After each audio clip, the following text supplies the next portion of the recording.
Hello guys, I'm Futureal. I stream 5 days a week over on twitch.tv/Futureal. And from this video, we are actually going to start testing the endgame builds. Last week, in the first half of the beta, we tested the beginner builds. We tested all 7 classes, 3 or 4 builds from all of them to figure out where we could farm when we just beat the game and we had garbage gear. Now it's time to test the Paladin properly in the endgame. We're going to test the Hammerdin. We're going to test the Fist of Heavens / Holy Bolt Paladin, and we're going to test the traditional Zealot. This is all catered for hardcore, and these are builds that are between, I would say, like 150 to 200 high runes at the end of the season. Now, it's important to mention that all the builds that I make can easily be translated into any sort of wealth that you have, because most of the cost of a build is in the corruptions. You don't have to have these corruptions. You can go for a cheaper option or a slightly different option and end up with a character that is virtually the same, but it doesn't have that sting, that 200 high rune sting. There's a difference from 50 to 200 high runes, obviously, but the difference isn't enormous. So just keep in mind that even if you feel like this build might be out of your reach because of the price that I'm telling you, you can still very easily translate this into the wealth that you have. If you enjoyed the video, hit me up with a like and a subscribe, and leave a comment down below with what you want to see in the next video. Until the next video, take care, and I will see you guys soon. Well guys, it's time to test the Paladin. And the first build that we're going to test is the Holy Bolt Fist of Heavens. Let's quickly take a look at the Mercenary first. You can pretty much see the usual suspects across the board. We tested with many different mercenaries, and we quickly found out that the Act 2 mercenary was going to be the best. So we're going for the Cannot Be Frozen Gores. We have a damage reduction slammed String of Ears. This one obviously only rolled 17, and you want this to roll 19 if possible. That's the highest roll.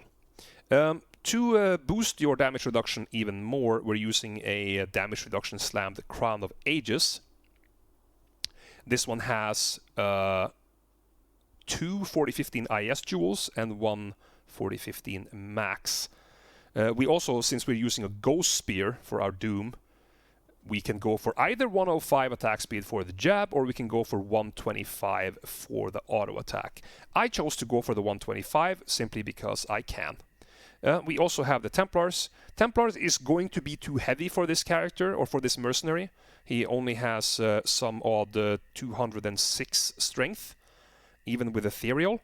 So we need a 40 ED 15 requirements in here. And then we have 2 4015 IS jewels. Obviously, you can buy 30 ED IS or 34 ED IS, whatever fits your budget. The gloves are 12% deadly strike, laying of hands, both for the attack speed, the fire resist, damage demons, which most units that you face are going to be demons. On our gear, we have also the usual suspects, Call to Arms and Lidless on swap, of course. This is a Enigma-based 125 FCR build. That's what I prefer. I didn't think that playing Joust with a Holy Bolt Paladin was particularly smart on hardcore. I didn't want to put myself in melee range. I wanted to be able to teleport in front of the pack, or over walls, over water, lava, those kinds of things, without having to have a target on the other side. And this also means that you are going to have a bit of problems with damage reduction. So that's why we went for the Crown of Ages. So we have a 15 DR Crown of Ages with a Burr rune in here, and this is also all resist with requirements jewels to lower this requirement down to 122 from 174. The shield is a 2-socket plus 1 herald. You can get away with using FCR on this one.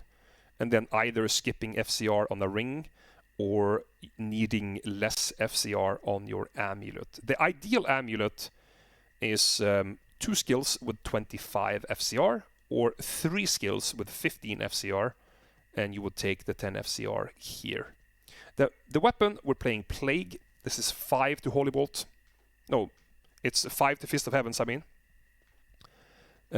With Cleansing Aura and 20 FCR. This is by far the best weapon for a Fist of Heavens / Holy Bolt Paladin. We have 30 FCR on Mage Fist with lightning damage. Wisp Projector with 10 FCR. This is mostly for the lightning absorb. You're not going to be using Heart of the Wolverine on this build very much. You can try to maintain it if you're a maniac. There's nothing wrong with trying to maintain it, but it's not needed if you don't want to do that. It's pretty much for the skill and the 6 lightning absorb. 30 FCR on the Rocknitz Mesh. I showed you before. We have 10 FCR on an SOJ, and we have Cannot Be Frozen on some Water Walks. Inventory is 3 20 life, 5 all res, and the rest is 20 life, 11 resistances. Random between 35 and 40 life skillers, 1 Geeds, 20 res Annihilus, and 20 res Torch. Okay, so for the build for this Fist of Heavens Holy Bolt Paladin, we have only 1 point in Holy Shield, and I'm going to show you why. This was also suggested to me by one of the most experienced Paladin players that I have in my circle of friends. And it's actually quite neat how that works out. So basically the build is Fist of Heavens and Holy Bolt with all the synergies. So you basically go 20, 40, 60, 80 points. This would be 85 in here. And then you take 1 in Redemption and 1 in Salvation. Salvation for Conviction monsters. And then you dump the rest of the points in Prayer.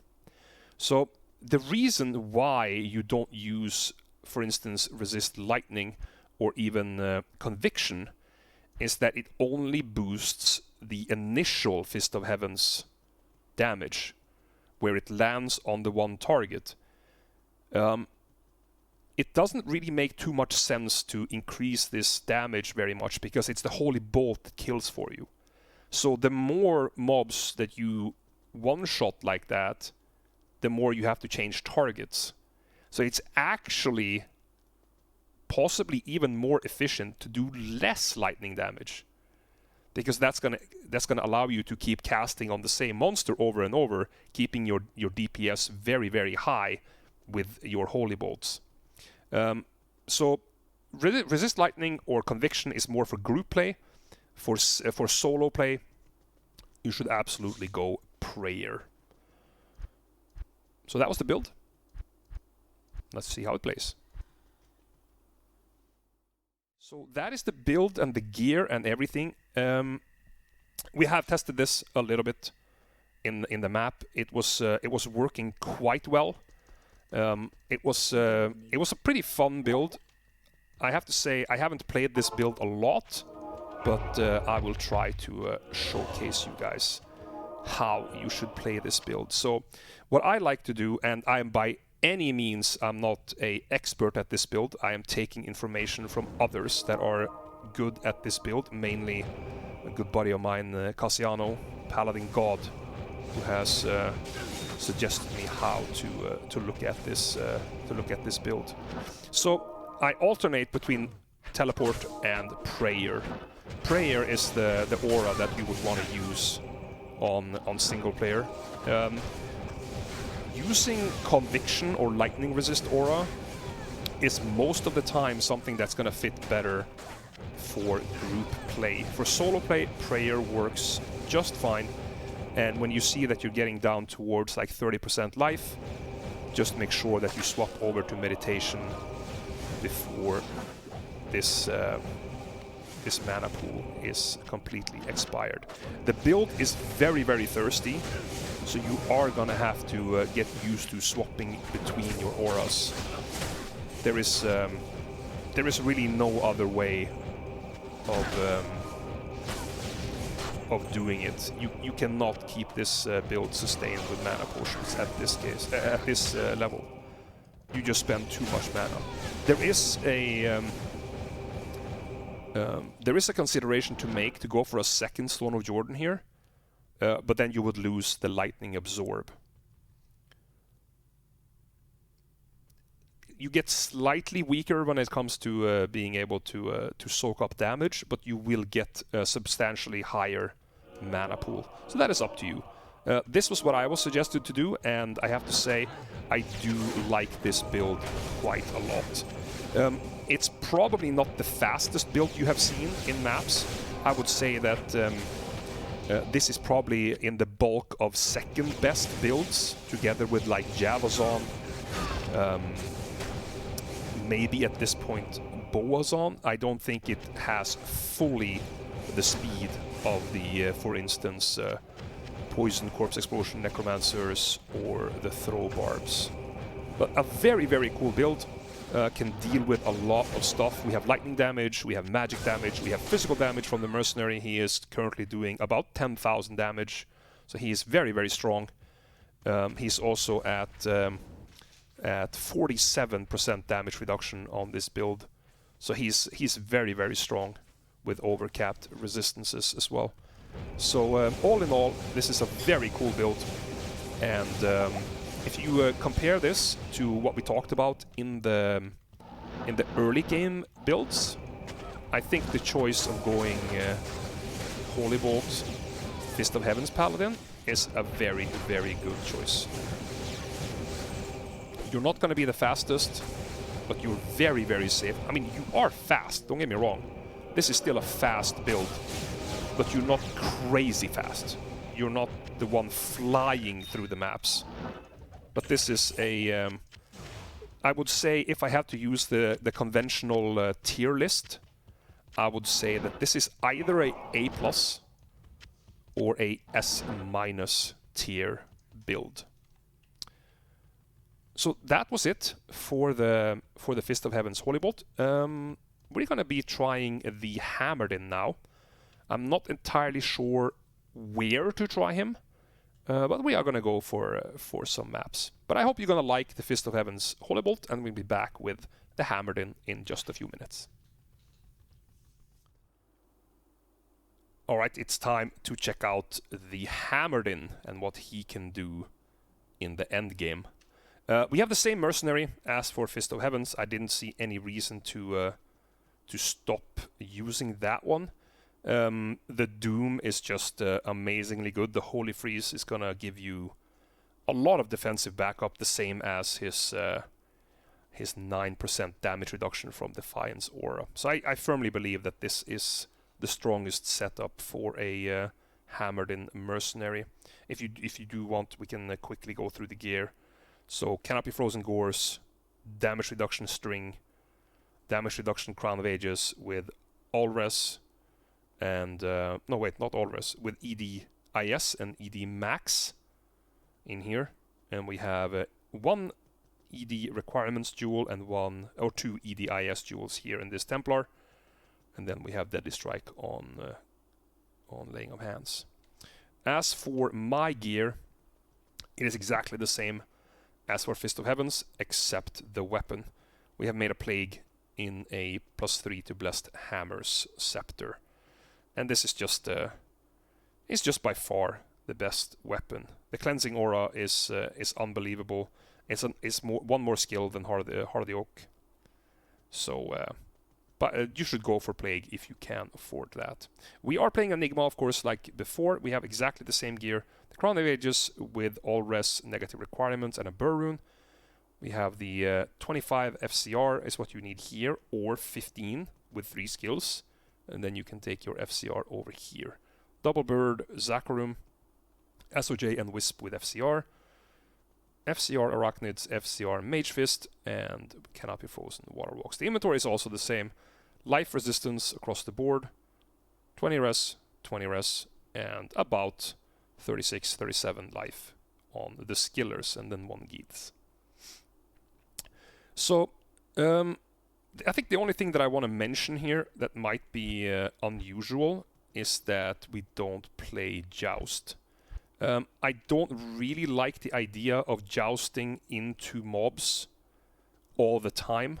I know that most of the time you want to teleport close, but Joust also requires a unit to be there, and sometimes the pack is really dangerous, so you want to, you know, teleport next to it so that you can at least have some distance before you get one bonked in the head. That's why I choose to go with Enigma and not play Joust.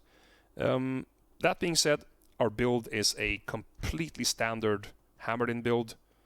We have maxed Blessed Hammer, maxed Blessed Aim, maxed Concentration, 1 Salvation, 1 Redemption, max Vigor, and you dump the rest of the points in Holy Shield. So, let's take a look at how this plays.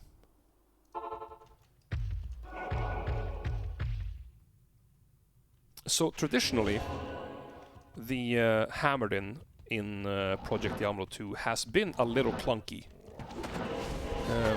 Simply because of how hammer damage is applied. And by that I mean that it takes a little while for the hammer damage to actually start doing damage, because it's spinning out from the center of your body. And I do feel like it's much of the same thing right here. You can hear how much I'm casting. And it feels quite inefficient. And the fact that you need to like put yourself in the middle of everything. You know, teleport cast a couple, teleport cast a couple, because I don't know, I just feel like the more I test this build, I've tested it on every season. And every season we're told that, well, it's getting buffed a little bit, it's getting buffed a little bit. But it doesn't help, because it's not the damage. I one-shot everything here, right? Like, everything dies from one attack. I have 11k hammer damage. And it's not that, it's the design of the class, or the design of the build, the design of Blessed Hammer itself. That is the problem. I think the only way you can potentially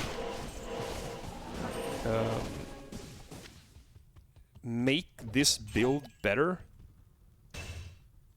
is by giving the Blessed Hammer a similar effect as to Hurricane on the Druid. Whereas when you activate it, when you cast it, it's already full circle. I think that would be the only way that you could make this build feel reasonable to play. Because I'm so strong. I'm so strong. I have the strongest gear in the entire game. And the build is just super clunky because of how hammers deal damage. So there's nothing technically wrong with my survivability, there's nothing wrong with my damage. All of that is great, it's just the Blessed Hammer spell that does not fit into a very, very AoE damage-centric mod like Project Diablo 2. The reason why the build is so strong in Diablo 2 Resurrected and in Lord of Destruction is because that game is based on movement, where the majority of the time you spend in the game is moving, and a very short amount of time is to kill something. So when the Paladin has a relatively good movement speed, and then he can pretty much one-shot one target with his Blessed Hammer, it makes him very effective in Lord of Destruction / Diablo 2 Resurrected. However, in Project Diablo 2, the game is very AoE damage centric. This is not movement. I'm doing small amounts of movement and heavy amounts of AoE damage. So, whilst it's not a super terrible build. I'm not going to say that. It still leaves you wanting, because it feels so unbelievably clunky to have to teleport around like this. And just wait for these freaking hammers to start spinning around. And not to mention that you also put yourself in an unnecessarily high risk by teleporting into everything. So, for me, I do see that the Hammerdin is a bit better than it has been in previous seasons, but for me, it's the Blessed Hammer spell that's the problem. It's not the character itself, because my character is super strong. Super, super strong. It's just the spell. The Blessed Hammer spell does not fit into the meta game in Project Diablo 2, which is heavy, heavy AoE damage instead of massive movement and small damage. That is the Lord of Destruction meta. So for me, I would say this is a low B tier build. It's not terrible. You can play it. Compared to other builds, it's going to be clunky, it's going to be risky, and it's going to be significantly slower. But I think for me, that's where I am. B- for this guy right here. So we're back with another build, and it's the traditional Zealot as we talked about before. And this is how we have geared him. Obviously, we're going with an Act 5. We want the Might Aura, and we have made him into an absolute monster. Check this damage. CBF Gores, Attack Speed, String, Fortitude, 3 times 40, 15 IAS, G-Face, Laying of Hands with ED, and a F Gavel upgraded to a Thundermaul with 4 ohms and 2 low runes. There is an argument to go for a Shaft Stop or a Levy here, and you can do that with like 3, 40, 15 max jewels if you want, if you feel like you need the damage reduction. So that is absolutely viable. But we chose to go with the Fortitude for now. My gear, the same on swap. We have a Eth Stonecrusher with 4 sockets, Zod Low and 2 40-15s attack speeds. We have a Crown of Ages with a 40 negative 15 requirements, and we have 2 40-15 ISs. Enhanced Damage High Lords. Herald of Zakrum 3 sockets with 40 ED and 2 of them with max damage, 1 with attack speed. We're running a Fortitude Wirefleece, Deadly Strike Laying of Hands. We have a BK with Curse Reduction here. This is for the ED and for the physic damage reduction. String of Ears with PDR. We run a Curse Reduction Ravenfrost and a Curse Reduction Gore Rider.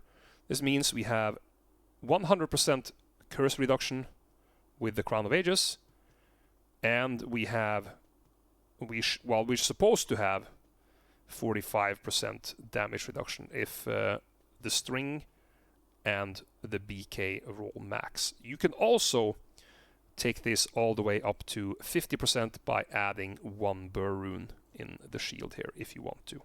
Absolutely doable. Inventory is 20 life with resistances and 20 life with 5 all rest. We have 3 of those. 20 rest Annie, 20 rest Torch, and we have 10 maxers with the 35 to 40 life and 1 Geeds for some magic find. The build is 1 in Joust, max Zeal, max Sacrifice. We have 6 in each Resist Fire, Resist Cold, Resist Lightning, 1 in Salvation and Redemption, max Fanaticism, and we dump the rest of the points in Holy Shield. There is also an argument here for moving a few more points over to Joust if you feel like the Joust is a bit too slow, but that's all up to you. The only thing that's going to change is you're going to lose a tiny bit of defense and block chance, so we're going to have to invest a little bit more dex. But that's perfectly doable, but this is the build we chose to go for now. So let's jump into this River of Blood. We have tested it a little bit before we started recording, so we know that it works. And this is a pretty nasty map. We have over 300 density, 34% increased life, and we also have reduced physical damage by 500 on this map. So this is approximately as bad as it gets.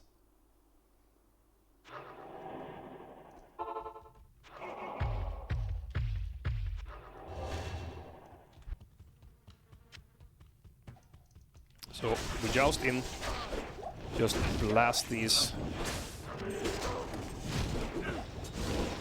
get the mercenary forward. The damage of this build is really, really nice. So the way that you can move the mercenary with you with Joust is exceptional. You can put the really, really high damage mercenary on top of these units. Check out the mercenary's damage. He's at 19,000 damage. And with the 75% deadly strike, he is an absolute monster. Let's just quickly disperse of these before we go to the boss here. I haven't done this boss a really long time, so let's hope we don't make any mistakes.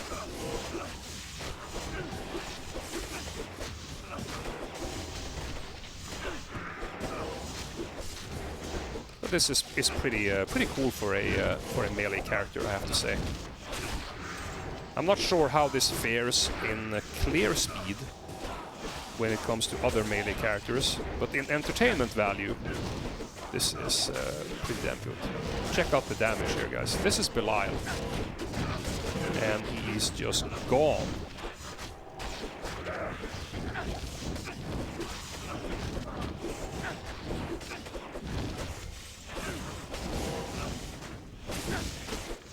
So very, very, very high damage.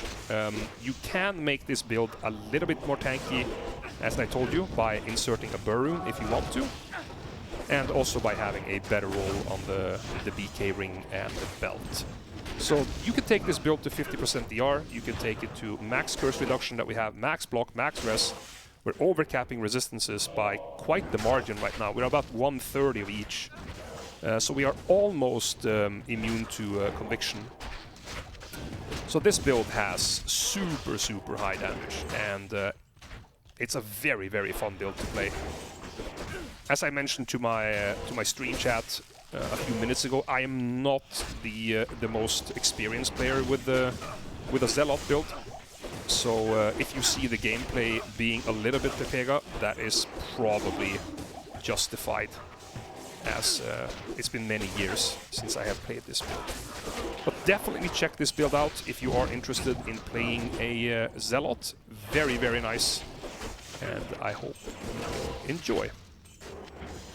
So that being said, thank you guys for checking out the Paladin guide video. This is the endgame video for Paladin. We have tested 3 different builds for this character, and it's now time to move on to the next class.